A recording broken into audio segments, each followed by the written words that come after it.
those big pieces that are exploded. Here, I'll show you. These are pretty nice looking ones that exploded. They look like that. Things So how do you know when it's dry? Bird. Oh, how do you know when it's dry enough to fire? Pretty much. You can actually feel it. You can actually put it against your cheek and feel it. The pots are like too blown up to fit. But what I do, like, I have to relearn a little bit moving up here to where it's humid, because I lived in the Southwest forever, and I didn't have to worry about pots gaining moisture. But they'll actually like gain. They were dry as a bone, and then it got humid, and they gained water. And when I fired too quickly, and so. Now, when you're firing, there's a lot of stuff going on in the oven, and you know water evaporates at a certain temperature, 200 and what? 200. Do you know what temperature water evaporates at? The boiling point. I know in centigrades. centigrades. I think it's like 214 Fahrenheit. Anyway, you have to go slow through that temperature, or you blow up your pots. That's when they blow up, right at the evaporation point, because it'll just steam and go.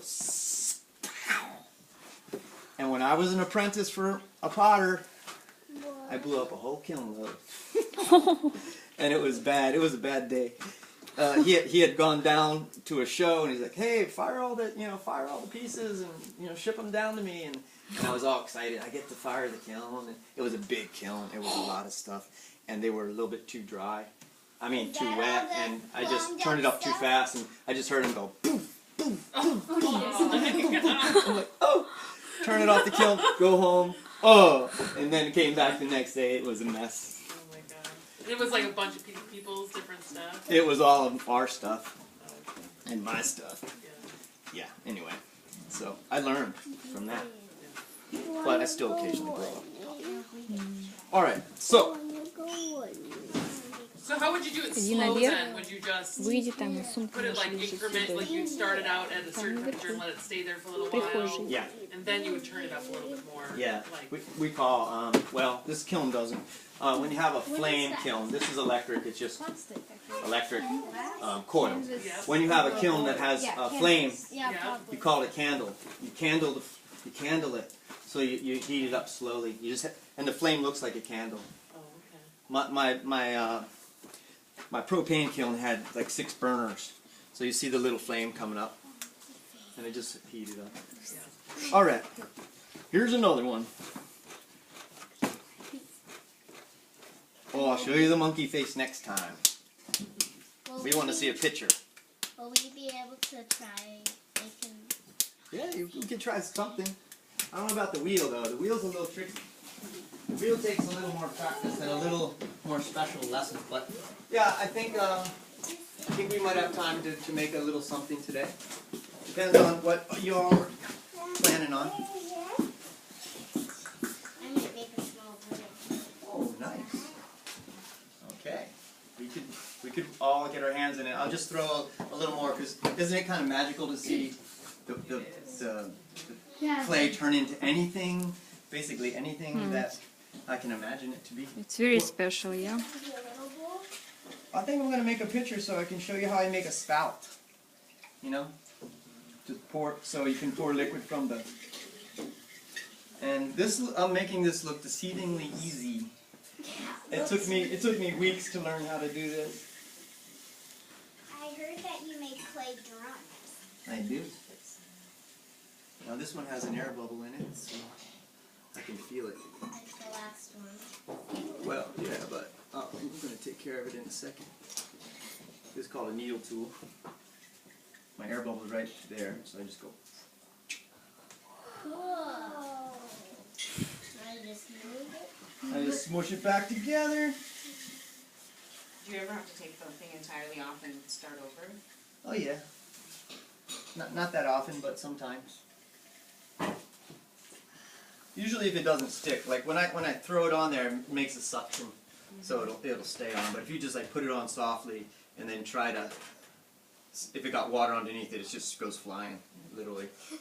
So okay, so I'm always supporting one hand with the other. If you look, so I'm going to make that hole again. I make my hole first, I go down, and then like, sometimes it's like, oh, how far down did I go? So you can, here's how you test to see how far down you go. So I went down that far, which is pretty good. That gives me a little bit of room to work it in the end, but it's not too close to the, but I might throw a drum. You were mentioning a drum, because a drum goes all the way down. A drum has a hole in it, which is kind of fun. Alright, so I gotta remember what I'm gonna throw. So, I'm gonna throw a pitcher.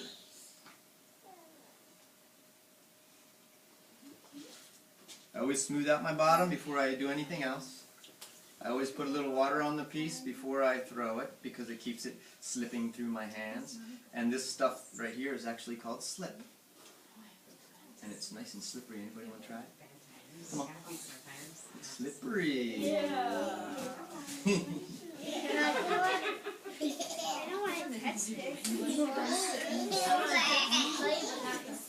Okay. Okay, don't blink. I'm making a picture. Okay, now this one I'm pulling to the inside. See how I'm treating this one a little different? Making like a cone almost. This one comes up as a cone. Yeah, the bowl goes out the opposite. So I'm trying to get some height out of this thing. I'm trying to pull this one a little taller, so I'm squeezing the clay into the middle, see? And squeeze it, squeeze it, squeeze it, squeeze it. And then one more. So I always push the clay from the bottom, right there. And then I go out a little bit, give it a little belly. Kind of funny. Kind of funny. Okay, so, you know, the pot has a foot, it has a belly, it has a neck, it has a lip. It has all these things that are like human. So, it doesn't quite look human, but I have to show you my kiln. I have to show you something. I made pieces that actually look like human. Alright. From it's starting to dry out a little bit. Will we be able to use the kiln? Not right now, but I'll show you the kiln. We're not going to be able to use it because I don't have anything in it. I just used it. Да. Угу. Водичка, да?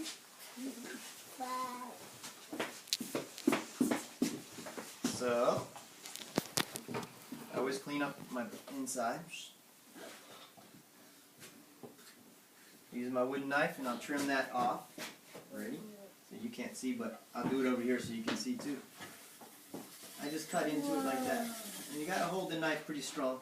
Like everything you do with pottery, you have to be pretty strong, pretty firm with what you're doing. No. Because you can't let the clay push you around, that's what we say. Or you'll be sitting here all day like, not getting anything done. Alright, I'm gonna clean my lip. Just kidding, this lip. Clean my lip. I'm gonna refine my shape and then I'm gonna do the spout. So I'm gonna go through one more time, bring a little bit more weight out of the bottom into the bowl.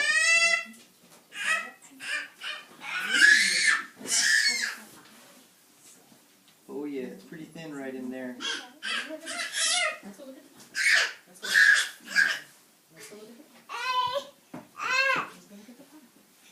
And I always clean up my rim.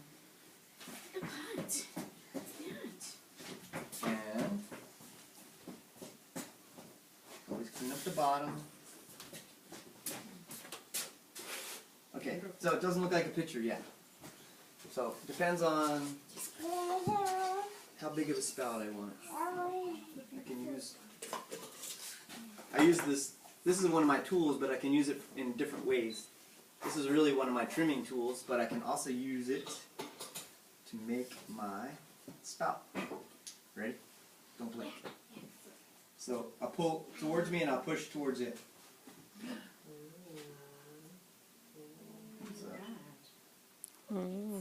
Spout.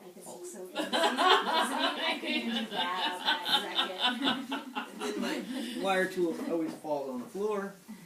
teapot. I'm trying to make it look easy. I'm working hard. Looks easy because I'm working hard.